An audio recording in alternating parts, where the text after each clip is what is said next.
a vector is an object. It's sometimes described as a directed line segment.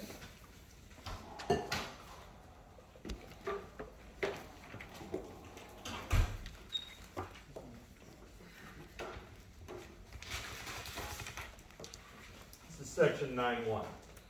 So I might have a vector extending from a point here to a point here. That's what a vector looks like. Now, of course, this is a two-dimensional vector because it's on a plane surface.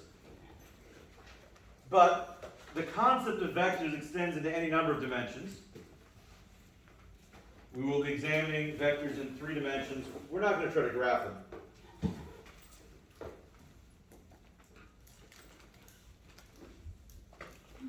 But a vector is, a span between 2 positions, and a vector has a direction. So, if this vector were oriented so that we're pointing toward this point on the left, that would be a different vector. It would not be the same as the vector you see here. So, there are several ways of describing vectors. The first, simplest way of describing a vector is as starting from the origin and moving toward an indicated point. So a vector might be described in terms of an xy coordinate destination. Now, x and y are somewhat arbitrary. The default orientation, if you're graphing these, is of course horizontal component first, vertical component second. That's just the usual style. And if you go to graph a vector in the Cartesian plane, it graphs in the way that you would expect. So if I have a vector 2, 5, the thing that you know about that vector is that unless specified otherwise, it does begin from the origin.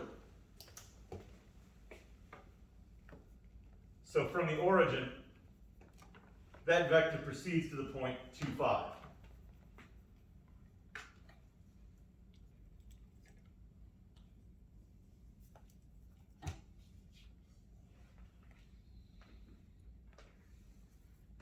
So in terms of the basic definition of what a vector is, that's really all there is to it. It's nothing super complicated. But vectors can be useful to describe properties of objects that may not be the same as, for example, position. So position, you're used to seeing position described on a graph. You've got all these places on the graph.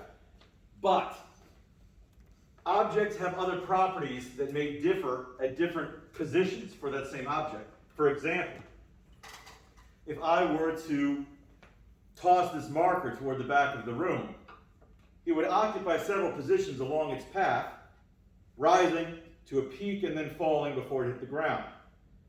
But at each moment along that path, it would have a particular velocity. The velocity, of course, throwing the marker in 3 dimensions, you'd want to describe the velocity in 3 dimensions as well.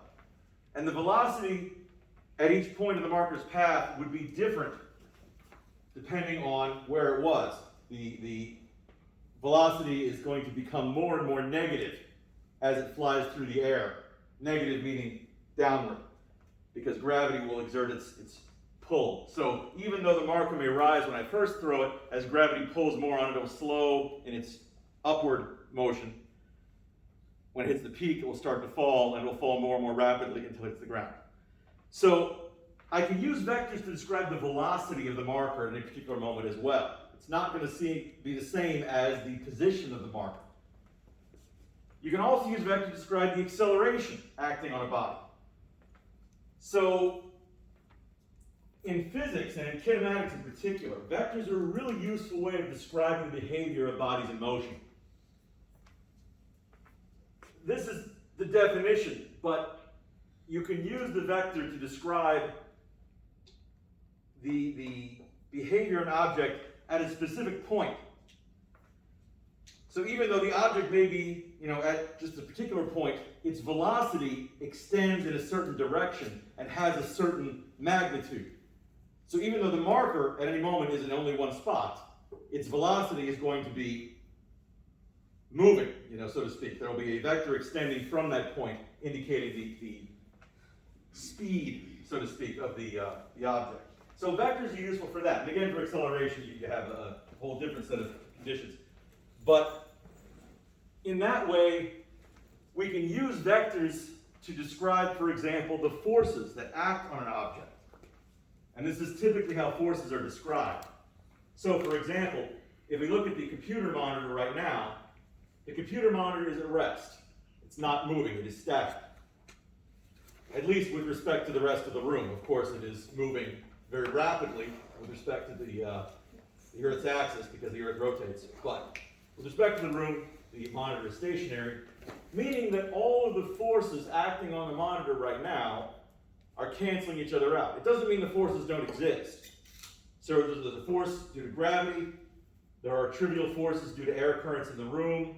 There's a force of friction from the surface of the table. All of those forces are currently perfectly balanced because the monitor is stationary. But each of those forces can be modeled with its own vector. The value of that is, by combining those vectors, we can see that they add to 0. A stationary object, the force vectors always add up to 0, because if they added up to anything else, it would move. So vectors are really, really useful to describe the behavior of objects in motion and a lot of other things to do with forces. In any physics scenario, vectors are going to be hugely important. So, as you can imagine, there are a lot of scenarios where we need to describe the motion of bodies. There's kinematics, of course. Any type of engineering, you're going to have objects that are moving in relation to each other. Vectors are great with describing that. There's an example that was described relating to video games, I think, by one of you. And of course, if you are trying to construct a program that will describe the motion of objects, you need to understand how objects move. And again, vectors are likely a good way of handling that. So, a lot of applications. Most of what we're going to do with vectors is going to be fairly simple. So, again, a vector in 2 dimensions is going to have these 2 components. If you're graphing it in a rectangular framework, the components are going to be the horizontal component and the vertical component, and they're going to work the same way X and Y do, and that's all very familiar. So, what if we have multiple vectors? Well, first off, the notation used.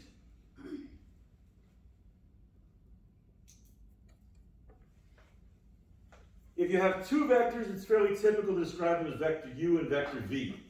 Any names are allowed. You can call them vectors a, b, and c, whatever you need to call them. Of course, if you have a large number of vectors, you're going to want to start to use subscripts. So you might have vector u1, vector u2, vector u3, etc. Now, some people reserve u for a unit vector, which would be a vector with magnitude of 1. Get to that later. But certainly v is available anytime you can describe a vector. So for this example, let me just use v1 and v2.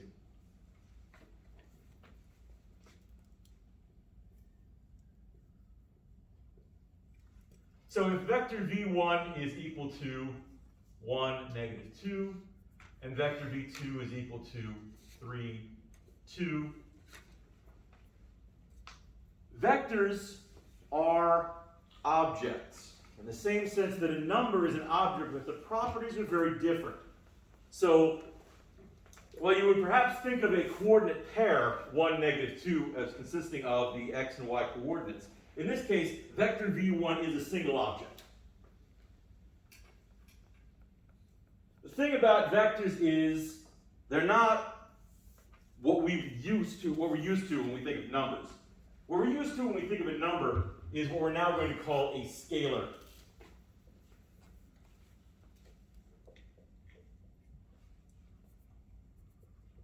A scalar is a single numeric value.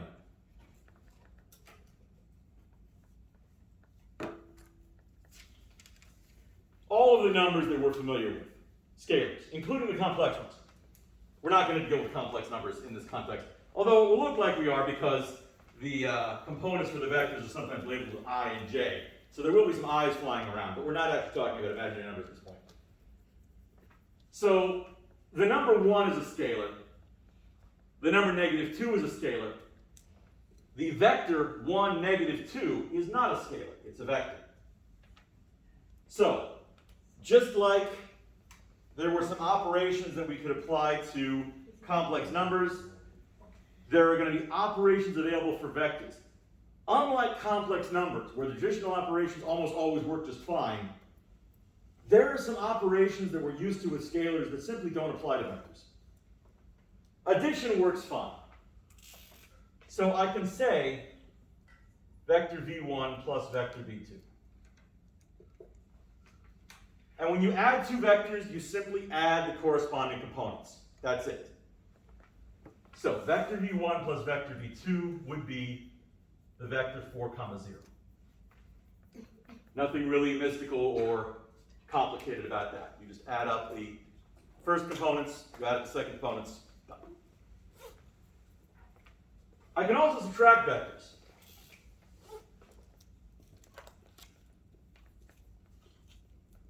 That's defined, works the same way.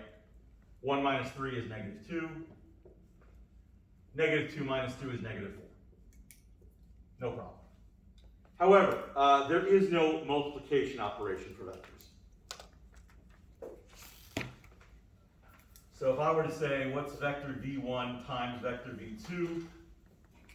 It's like asking which imaginary number is greater than another. It doesn't make any sense. There is no such operation. So we just can't do that. Now, there are a couple of operations that are referred to as products. I'll talk about one of them either later today or tomorrow. We'll see if we can squeeze it in. But they're not actually multiplication. You do have what's called the dot product and what's called the cross product. We're not going to get into the cross product in this class. But while they have certain commonalities of multiplication, they're not multiplication. And there certainly is no such thing as vector division. You can't divide a vector by a vector. So, can you multiply a vector by a scalar? Yes. So, for example, I could take -2 times vector v1, and it works the way you would expect by distributing. That would give me -2, +4. Likewise, you can divide a vector by a scalar, and that also works exactly the way you'd expect. So if I took vector v2 divided by 5,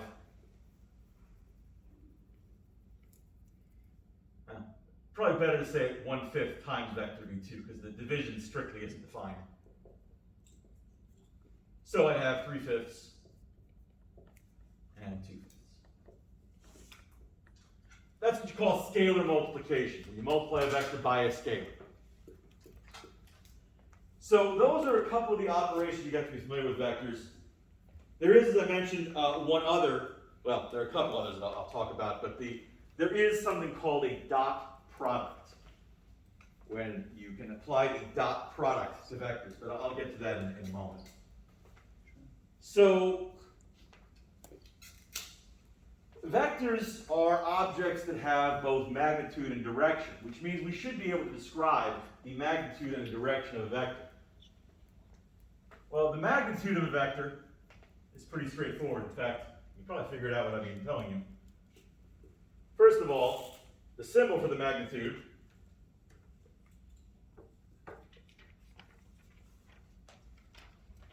is the vertical bars again.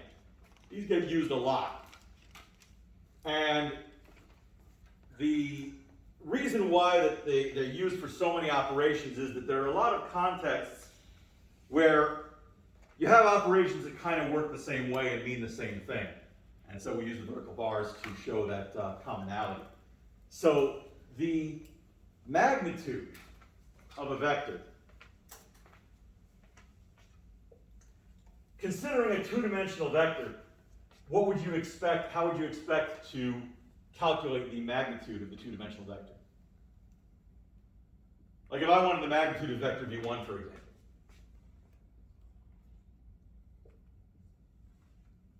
Above x-axis.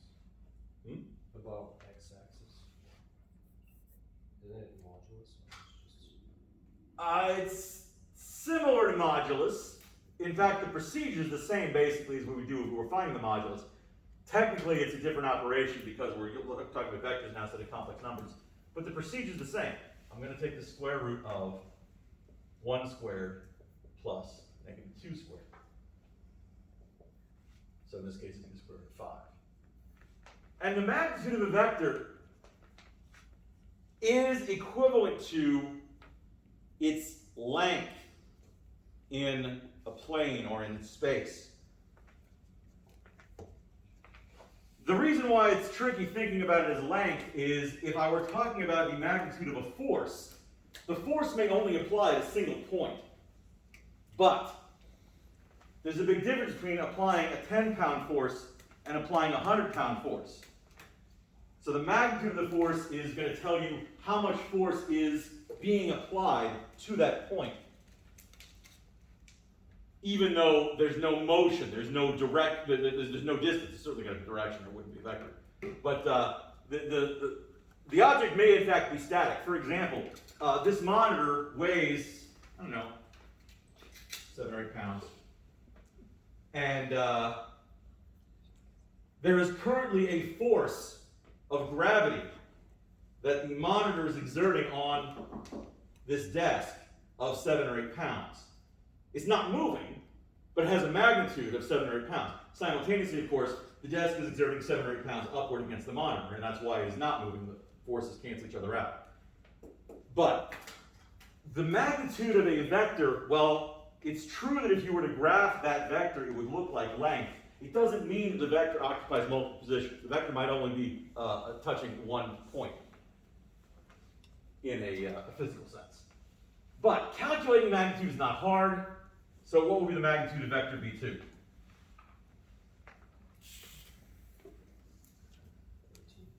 Oh, What's that? square root of 13. The square root of 13. I mean, we've done this many times. This is not new. When we were finding r, when you were finding the modulus, it's all the same thing over and over again, same old Pythagorean theorem.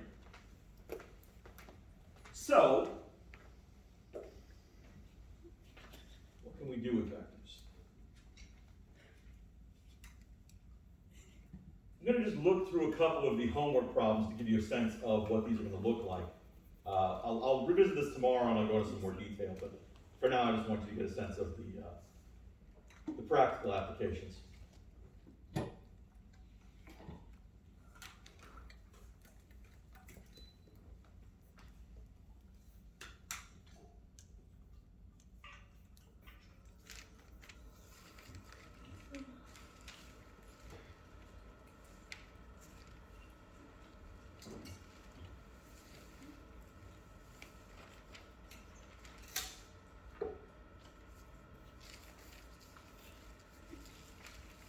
So, first of all, we're just going to be talking about the properties of vectors.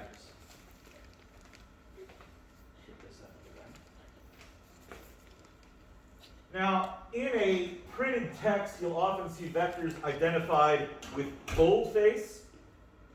I don't really have a way of using boldface when I write, so I will always use that notation when I'm writing. This is how you know it's a vector, that little half arrow on the top. In the text, this is the boldface U, and that's how you know it's vector U.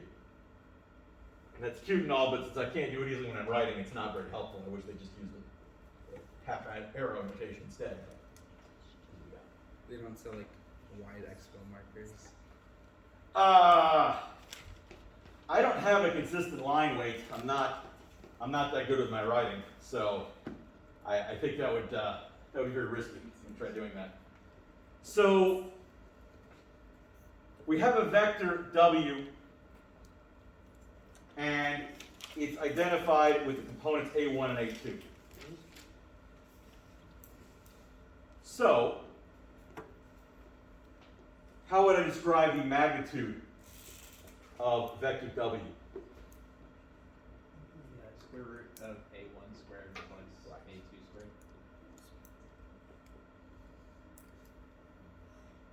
I mean, that's pretty straightforward. The reason why I'm mentioning this again is I want to be really clear about these objects.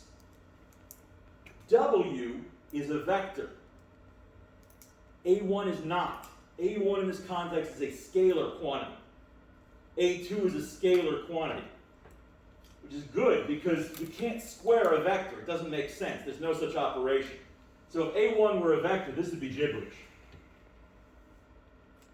Now, can you take the magnitude of a scalar? Technically, no, but the absolute value looks exactly the same, so you might not know that by looking at it.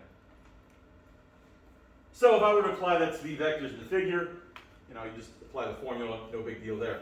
Now, the direction.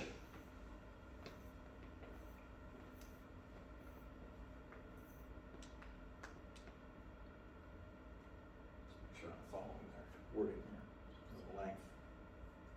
Direction, right?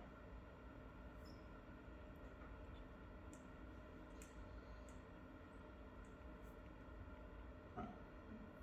I'm actually not sure what they mean by component formula. Usually I think it's just rectangle.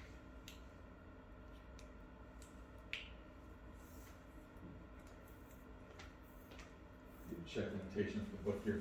Unfortunately, vectors are notoriously idiosyncratic. People like to use their own little notation for them.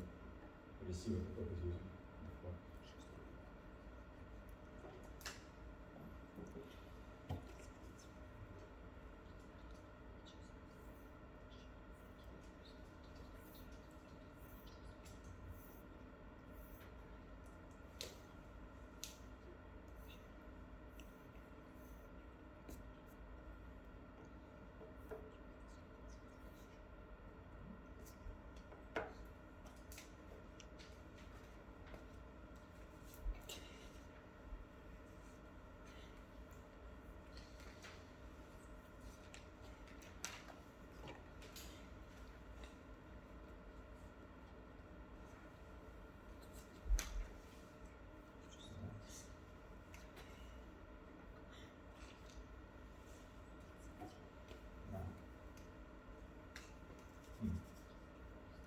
This is only fit with what they have in the exercise.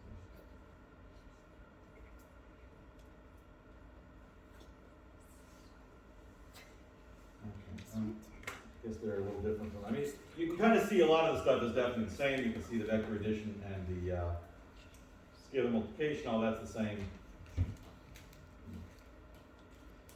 All right, well,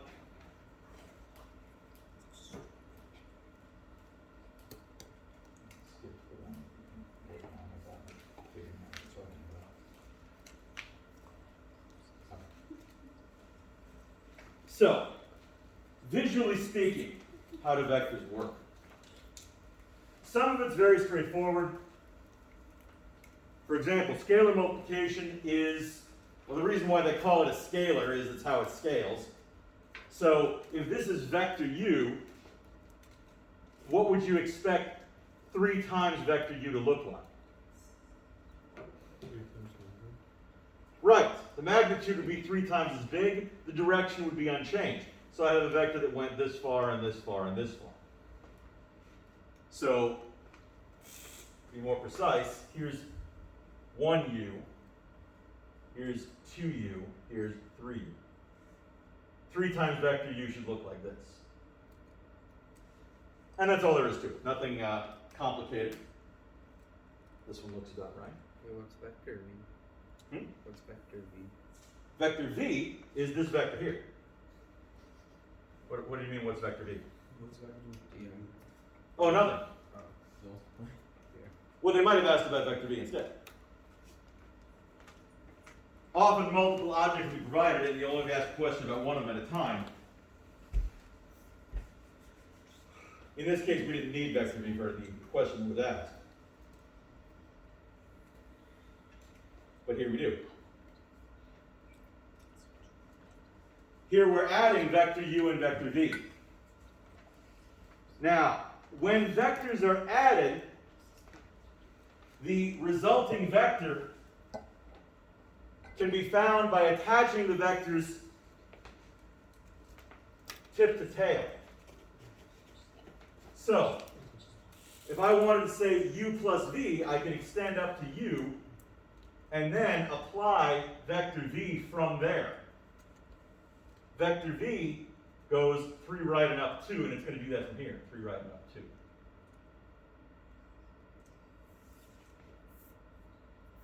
The resulting vector,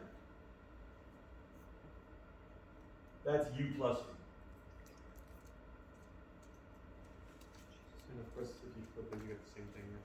Yes, it doesn't matter, since addition is commutative, it doesn't matter if I start u and then go v, or if I start v and then go u. I still end up in the same position. So is the line you added u plus v, or is it dotted line? The dotted line is u plus v. The line that I added is vector v. In this case, what exactly does magnitude mean? It doesn't mean the length of the What is what now? magnitude. What does it exactly mean in this context? It doesn't mean the length of Graphically, it is exactly the length of the vector. the length. Yes. The only reason I say it's not exactly the same as length is that depending on the concept we're talking about, there may not be an actual length, but it would be the amount, so to say, of the vector. How much of this vector is there? Like in the case of force, you would describe it in terms of weight. You know, you have 10 newtons of force, 20 newtons of force, 30 newtons of force. But visually speaking, graphically, it really is just the length. So this distance from here to here, that is the magnitude of vector u. Okay. Thank you. So the dotted line is the sum vector u plus vector v. So which of these graphs describe that? Not this one. Could it be this one? Last one. Bottom right. Well, bottom right and top right look very similar, don't they? It kind of sticks out more on the bottom right. Yeah, I'm actually going to have to do the numbers here because I'm not entirely sure. So let me see if I can line this up again. Okay. So we've got vector u is -7, 6.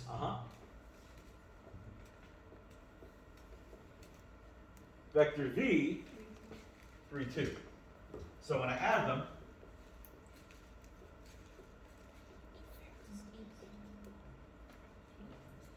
what's it? -4, 8. Now this one is in fact -4, 8. This is the one. Yeah, the scale, they played around with the scale a little bit, so the fact that the image isn't exactly the same is not necessarily helpful.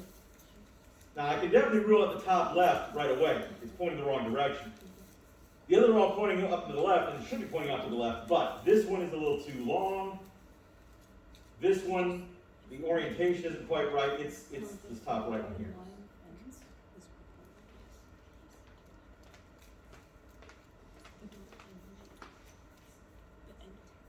So if we were thinking of this in terms of force,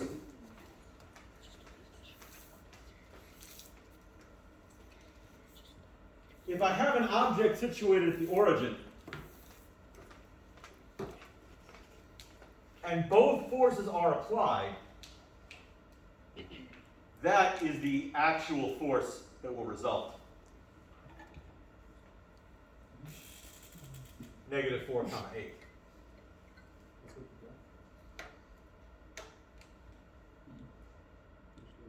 In other words, the object will actually move in this direction.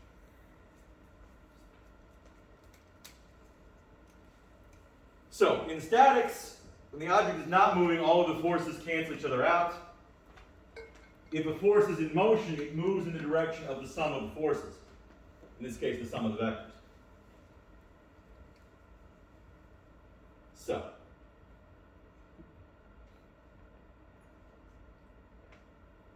the subtraction of vectors is not quite as intuitive in terms of how it looks on the graph. But again, I can use the numbers to calculate and see what's really happening here.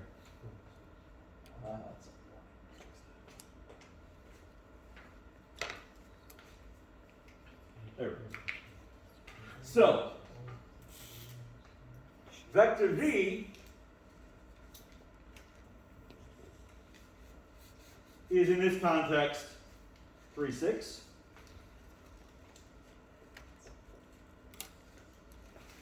Vector u is in this context negative 7, 5.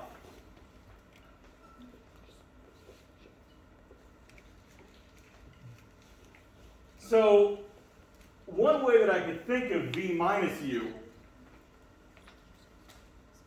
would be if I extended v and then extended in the opposite direction of u. Something like that.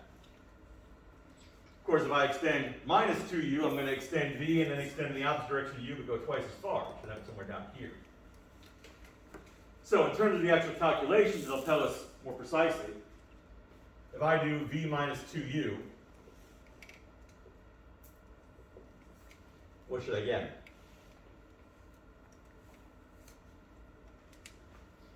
It would be a vector quantity, of course. Negative 11. Wait, minus. Not negative.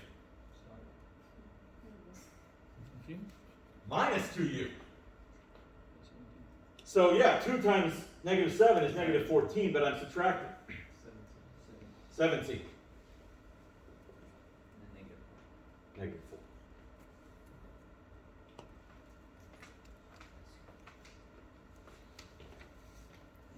Somewhere around here.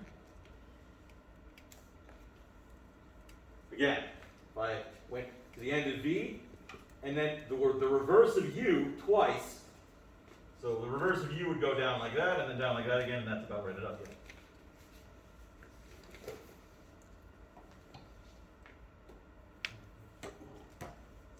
So there isn't as immediate a physical context for subtracting vectors as for adding vectors. Adding vectors, you can think of forces pushing together on an object.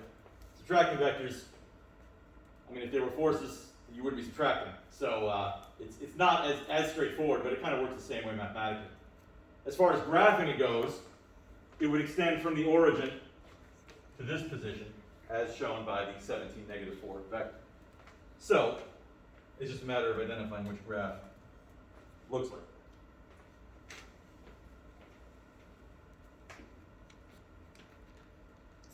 Definitely not this one, wrong direction. Not this one, wrong direction. These two are both going in the correct direction. Which one is it? Yeah, bottom left. Bottom right one is going down to negative 10, but it should be only going to negative 4, so definitely that's the correct one. All right. So, yeah, this makes more sense. Component form is what this is. This is component form, so I don't know what they were talking about in that first question. So if I want to express this vector in component form, if I talk about the force of gravity, for example, the force of gravity is the same whether I'm standing here, or whether I'm standing here, or here, if I'm standing in the back of the room, or if I'm standing in my apartment, or if I'm standing in Sydney, Australia. The force of gravity is always the same, right? Because the world is flat. Yes. Yeah. Anybody know any flat earthers? Myself. Thank I you. know a couple of flat earthers. That is such a frustrating argument to have with somebody. It's like, Your favorite? okay, but I've been on a plane and flown and experienced time zones. Like, am I in on it? Is it me? Like, anyway, It's all fake. I guess, and so am I. It's true. And then they have these increasingly complicated explanations for why it still works. And it's like, no, that would break everything else in the universe, so forget it. Anyway, force of gravity is the same, meaning that the vector representing the force of gravity is the same no matter what position I'm describing it in. So the vector describing the direction from P to Q and the magnitude from P to Q can be described in component form disregarding the actual points involved. All I'm talking about is what is the vector doing. So if I want to describe the vector v in this case in component form, it's just a matter of describing the delta. Now you do have to be careful about direction, of course. Going from P to Q is not the same as going from Q to P. So if I'm going from P to Q, what's the horizontal component from P to Q?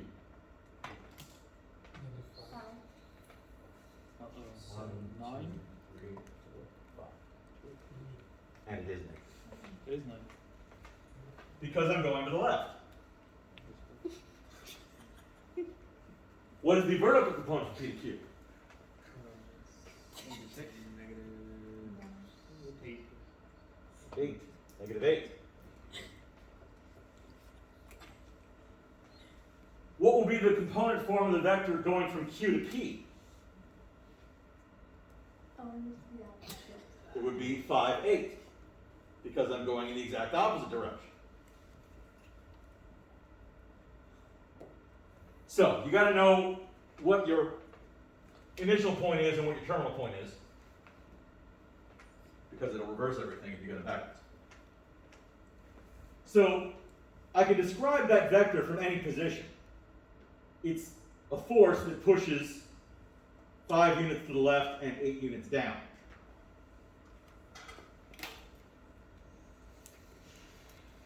Same thing here, I'm just finding the deltas. Just make sure you're subtracting the correct direction, you'll be fine. Professor, so if you're going from left to right, it's always positive. Yes. Right to left, negative. Yes. And then same with the Going up is positive, down is negative. Okay. Mhm.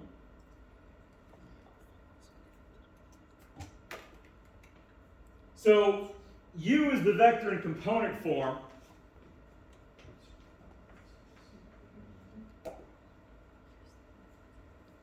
In this case, if the vector is supposed to go in the direction of negative 2, negative 3, if I sketch it with an initial point of 7, 5,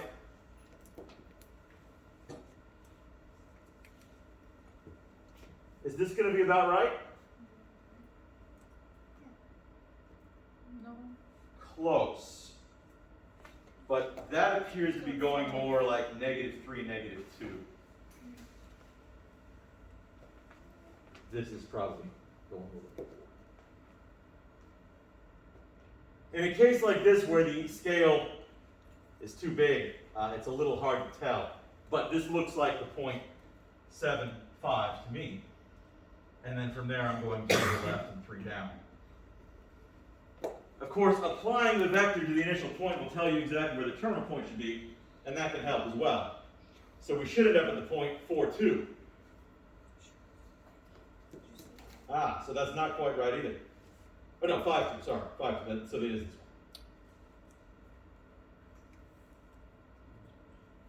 So, a lot of this is just a little bit of geometry. Here we're seeing the same vector from 3 different initial points, 0, 0, 2, 3, and negative 3, 5.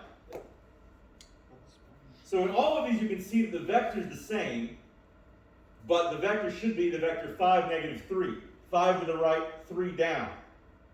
That one is not correct. That one's not correct because it's pointing up and to the left, should be right and down. It's definitely this one over here.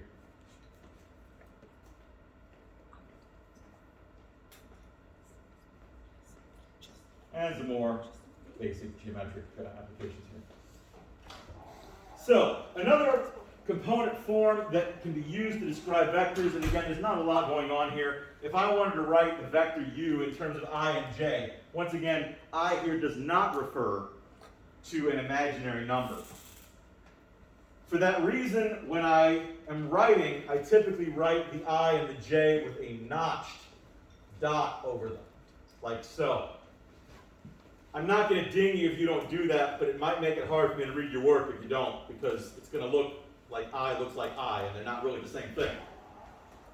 But as far as what they're for, I simply represents the horizontal component, J represents the vertical component.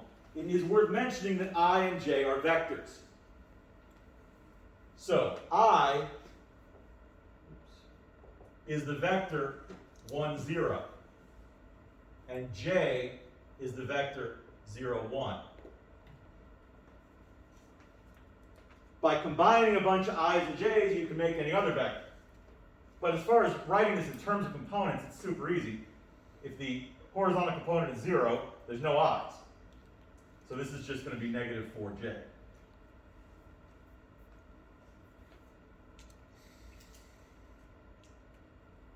And that's just a notational thing, really. As far as all the operations go, they all work exactly the same way, no matter how you're constructing your vector. So again, in this context, negative 4 is a scalar quantity, j is a vector quantity. Okay, so I and j always like equal those vectors? Yes, those are always going to be what I and j represent. If we extend to a third dimension, I would be 1, 0, 0, j would be 0, 1, 0, and k would be 0, 0, 0, 0, 1. But I think for this section, we're only going to do two-dimensional vectors.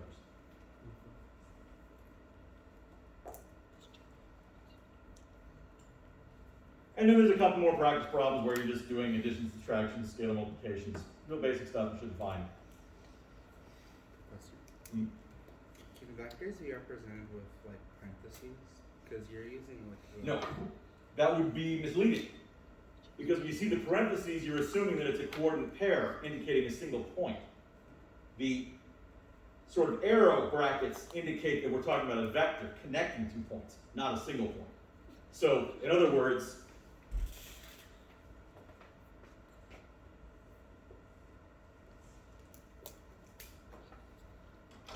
that's what 1, 1 looks like if it's a coordinate pair.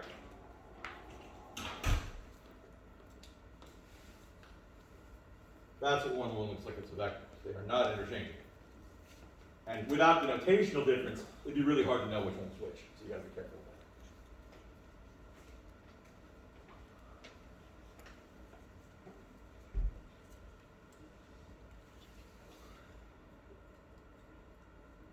that. And here you see them in their, separated out form, but it's all the same thing. This is just the vector 1, 1. This is the vector 1, negative 1. And so the operations all work in the same way. A lot more practice problems here. Here we're doing some magnitudes, but magnitude works the same as modulus or finding the distance. It's all the same operation. Just do the parts inside first and then apply the magnitude operation. You got no problem. It is worth noting, by the way, the magnitude of u minus v is not going to likely be the same as the magnitude of u minus the magnitude of v. So the magnitude operation does not distribute across addition and subtraction. All right. So here we see a vector described in terms of its raw properties, magnitude and direction. In other words, a vector with a magnitude of 46 pointing in a direction of 120 degrees. So finally with this chapter, I'm going to start talking about degrees again. I know you've been waiting. You're tired of radians. Don't worry, radians are still there. But it is fairly common for vectors to be described with angles in terms of degrees, so we're going to be doing some of those as well. First of all, if I want to graph this vector, it's pretty easy. Unless we're using words like bearing or heading that give you specific orientations for how angles are supposed to be set up, we're still going to start with 0 being directly to the right. We're still going to go counterclockwise. 120 degrees is going to be pointing this direction. We're given a vector with a magnitude of 46.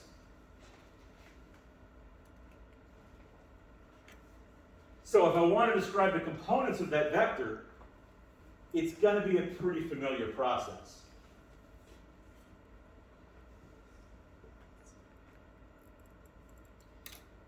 X is still going to be, instead of saying r cosine theta, I'm going to say the magnitude of v times cosine theta.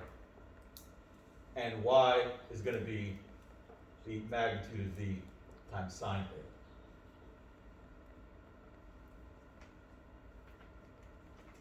Of course, magnitude is a scalar quantity.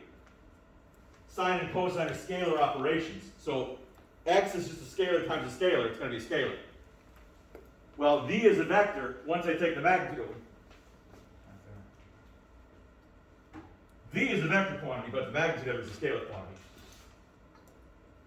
So this is just going to be 46 times the cosine of 120 degrees for x, and y is just going to be 46 times the sine of 120 degrees.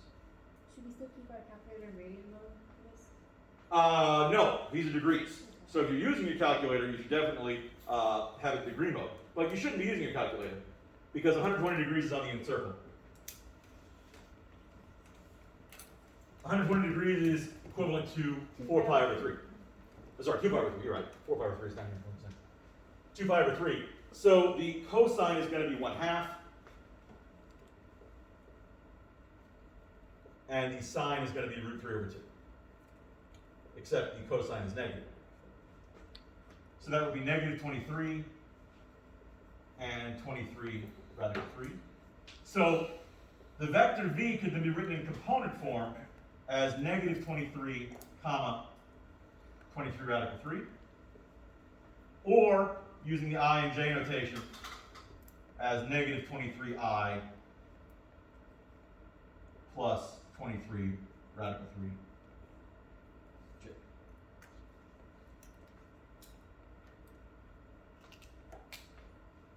So, this notion of polar representation, we're just looking at it in a lot of different contexts, but it works the same in all of them.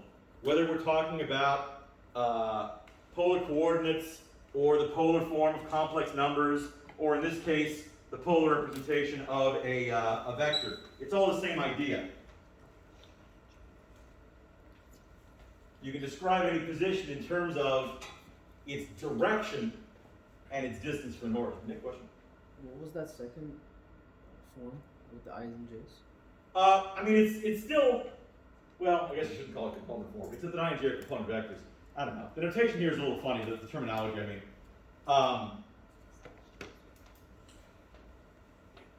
I'm going to call this component form, and if I want this form specifically on a test, I'll say as the sum of I and j vectors.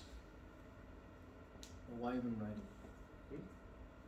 What did that do for you, writing it that way? Nothing. I mean, these are so identical that there's no reason to worry about them. They are useful in contexts that we're not really going to see in this class. I'm just introducing you to the notation for now. Does the hat over I and j mean anything? Like, where's it? Yes, that's what makes it a vector. That's how you know that it's that the I with the hat over it is the vector 1, 0, and j with the hat over is the vector 0, 1. So the I and J, I'm just a little confused, like, there's no difference between those two lines? What? There's no difference between those two lines? These are identical. This is expressing the vector as the sum of orthogonal vectors. This is expressing the vector in terms of horizontal and vertical components. Technically, this one's probably better and more useful. Because, as I'm going to get into probably tomorrow, I don't think I'll have time today, decomposing a vector into orthogonal vectors is extremely useful. So this is a good habit to get into, but they are interchangeable. So the I for the x or the I is the horizontal component. I is the vector 1, 0. Let me put that back here.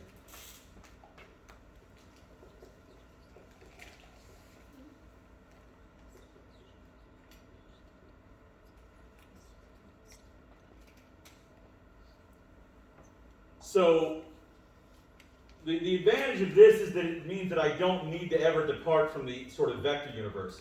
I'm talking about V as the sum of vectors pointing left and right and vectors pointing up and down.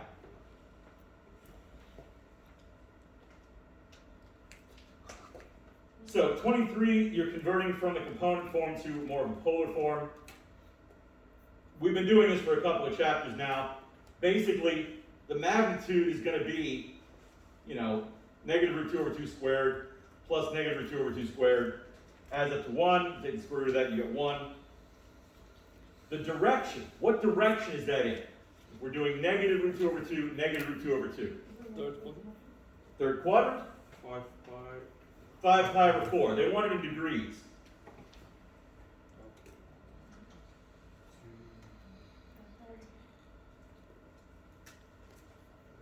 Yeah, we haven't done much with degrees. 270 degrees. And 270 be straight down. It's going to be 225. Yeah. So, a brief word about converting radians and degrees.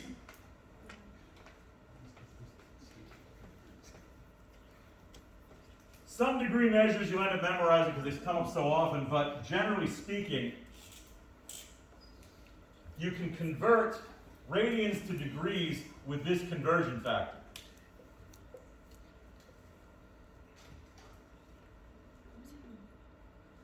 This is radians 2 degrees.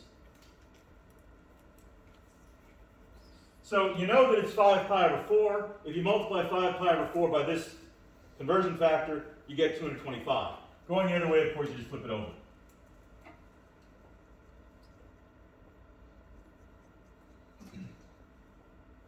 Professor? Hmm? Is there a reason why degrees is preferred with this, or is it just because? It's just that you're going to start seeing them, so you need to be able to work with them. Now, ideally, we would never use degrees again. As I mentioned at the beginning of class, they're like 5,000 years old, and we have better options now. But people still like them. It's kind of like when the space shuttle orbiter was being designed, the size of the rocket booster was actually dictated by the size of a horse's back end. Because the rocket booster couldn't be built on site, which meant it had to be packed onto a train car. The train car had to fit a certain width of rail line because they couldn't lay entirely new rail lines just to transport this rocket booster. The rail lines had to be able to fit under bridges and tunnels that had been built hundreds of years ago to accommodate horse-drawn carriages. Meaning that was the maximum width that was possible for the rocket booster. So just because we have better ways of doing things doesn't mean that it's always feasible. And that's why we sometimes need to be familiar with really old stuff. So, more conversions here. Now, force.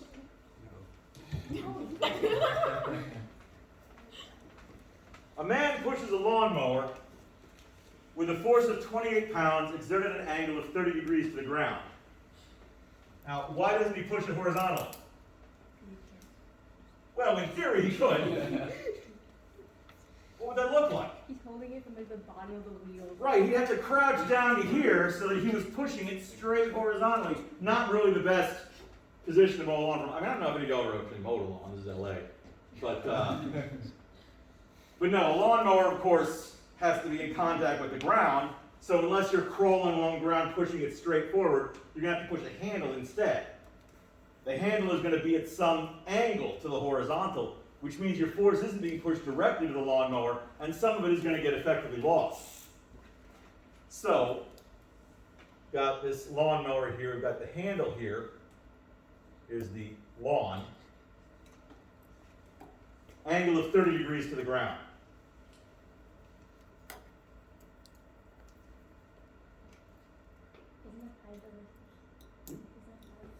It's equivalent to pi over 6 radians, yes.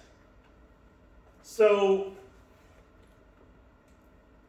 very convenient that he happens to be at the perfect height, that the angle makes a perfect 30-degree angle with the ground, but we'll go with that. He's pushing 28 pounds of force. So he's pushing 28 pounds down the handle.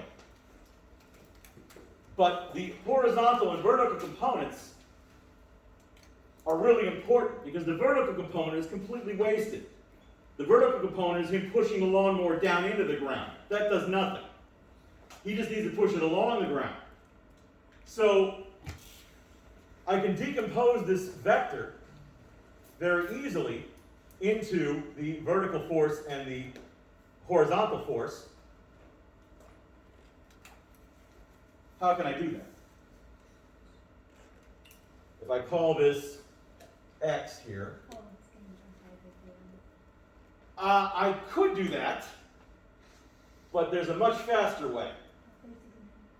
X is equal to r cosine theta, y is equal to r sine theta. R in this case is 28 pounds. So this is 28 times the cosine of 30 degrees. this is 28 times the sine of 30 degrees. Of course, it's pi over 6, the sine is 1/2. This is 14 pounds that he's pushing down into the ground with. This is going to be 14 radical 3 pounds that he's actually pushing the lawnmower with. Hopefully the lawnmower weighs less than 14 radical 3 pounds, or it might not be enough to move it. Of course, the friction isn't total or anything, so there's a lot of other factors involved, but this does help illustrate how the direction at which you apply force to an object makes a huge difference in how much, push you're actually getting. The higher the angle of the handle, the worse the situation is. The ideal one would be with the handle, again, directly horizontal, but that's not feasible because you'd have to be laying down for it to happen. So it'd be like 14 rad plus 14? Could you do something like that, or? No, they're components. We can say that the vector is 14 rad 3, comma 14. Now the orientation is a little tricky because of course he's pushing it this way. So if he's moving in that direction, I might call this a negative component. That doesn't really matter that much because it's just whether he's pushing the lawnmower left or right. But this one's definitely negative because he's pushing it into the ground.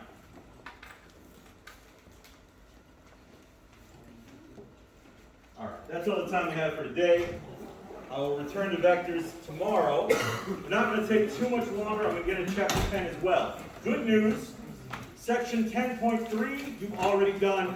You already know all about it. I'll just cover it very briefly. The homework's been assigned. You can have a glance at it. It's just systems of linear equations. You all know how to do that.